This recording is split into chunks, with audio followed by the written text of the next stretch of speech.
Vale.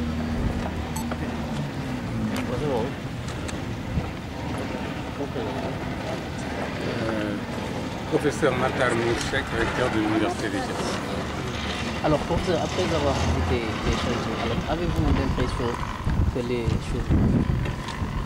Oui, parfaitement. Je voudrais d'abord vous remercier d'être présent ce matin pour cette visite qui avait d'abord pour objet de montrer que l'Université de Thiès était en construction, qui avait aussi pour objet, compte tenu en tout cas des démarrages assez poussifs et assez brillants, de montrer la réalité en tout cas de la construction de l'Université de Thiès.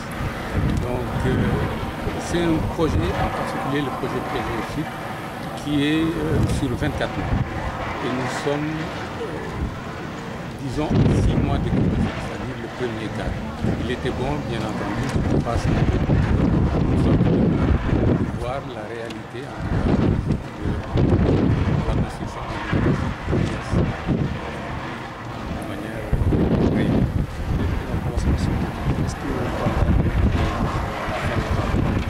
La fin des travaux est prévue en octobre-novembre 2017. Parce que c'est un projet, comme je l'ai dit, de 24 mois qui a commencé en octobre 2015. Professeur, vous êtes à la tête de l'université. Alors, comme vous savez, vous avez toujours aussi un personnel et les revendications des enseignants sont là depuis. Alors, est-ce que aussi sur ce plan-là, ça bouge au même pied que les chantiers? Nous, en tout cas, moi je l'espère. Peut-être qu'il faudra poser la question aux concernés, aux pairs et aux PATS. Mais en tout cas, à chaque fois qu'il est possible, disons, d'échanger, de trouver un consensus sur un problème particulier, nous essayerons d'avancer. En tout cas, la démarche de l'administration, c'est celle-là, c'est d'essayer de faire, bien entendu, progresser les choses, de ce qu'il est possible de faire progresser et de ce qui reste dans le cadre, bien entendu, de la loi. À partir de ce moment-là, nous n'aurons pas de problème. Il va de soi qu'il y a des questions qui sont des questions plus difficiles que d'autres, mais n'empêche que le dialogue est ouvert, ça c'est important. Dès lors qu'il y a une sorte de confiance et une possibilité de dialogue, nous pensons que nous pouvons réaliser ensemble de grandes choses. Monsieur le recteur, est-ce que la construction de ces pour la montée en puissance de la construction?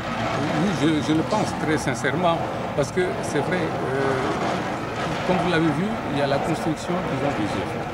Toutes les UFR vont posséder un bâtiment administratif et un bâtiment pédagogique. Et ça, c'est extrêmement important. En plus, disons, des salles de TP qui sont en train d'être construites. Ajouter à cela tous les bâtiments pris en charge soit par le ministère de l'Enseignement supérieur et de la Recherche dans le DCI, ou par, en tout cas, disons, le rectorat sur ce propre fonds. Et tout ceci devait nous mener en rajoutant l'hôtel du Rail et le palais du Congrès, surtout le palais du Congrès, nous pensons que nous pourrions monter raisonnablement en puissance, mais de manière, j'allais dire, progressive, de façon à ne pas créer une bousculade très rapidement. Mais nous pensons que nous pouvons monter en puissance avec ce que nous avons en construction.